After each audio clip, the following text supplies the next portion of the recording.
കലാമേഖലയിൽ സർക്കാർ തലത്തിൽ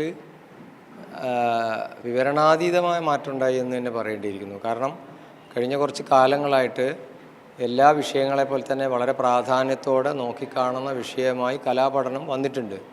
അതായത് ഏതൊരു കുട്ടിയുടെ ഉള്ളിലുള്ള സർഗാത്മകത അത് വെച്ചുകൊണ്ട് എല്ലാ വിഷയങ്ങളും മെച്ചപ്പെടുത്തുക എന്നുള്ളത് വളരെ പ്രധാനമാണ്, പ്രത്യേകിച്ച് ഇന്നത്തെ ഒരു സാമൂഹിക സാഹചര്യത്തിൽ.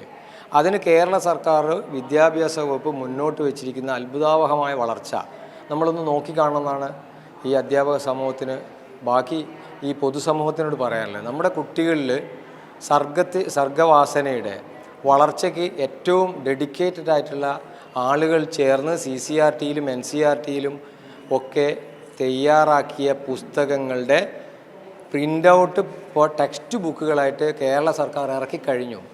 അങ്ങനെ ഇറക്കിയ പുസ്തകങ്ങൾ 10ാം ക്ലാസ്സിലടക്കം വന്നു കഴിഞ്ഞു. അപ്പോൾ അതിൽ സിനിമ, നൃത്തകല, അഭിനയകല, ചിത്രകല, സംഗീതം ഇത്രയും സബ്ജക്റ്റിനെ ആധാരമാക്കി ഒരു കുട്ടി കടന്നു പോവുകയാണ്. മാത്രമല്ല ഈ കുട്ടിക്ക് പരീക്ഷയും ഉണ്ട്. അപ്പോൾ ഇതൊക്കെ പൂർണ്ണമായൊരർത്ഥത്തിൽ അല്ലെങ്കിലും ഒരു കുട്ടിയുടെ വളർച്ചയ്ക്ക് മറ്റു പഠനത്തിനോടൊപ്പം മനോഹരമായി കടന്നു പോകുന്നതിൻ്റെ ഒരു സാധ്യത കാണുന്നത്.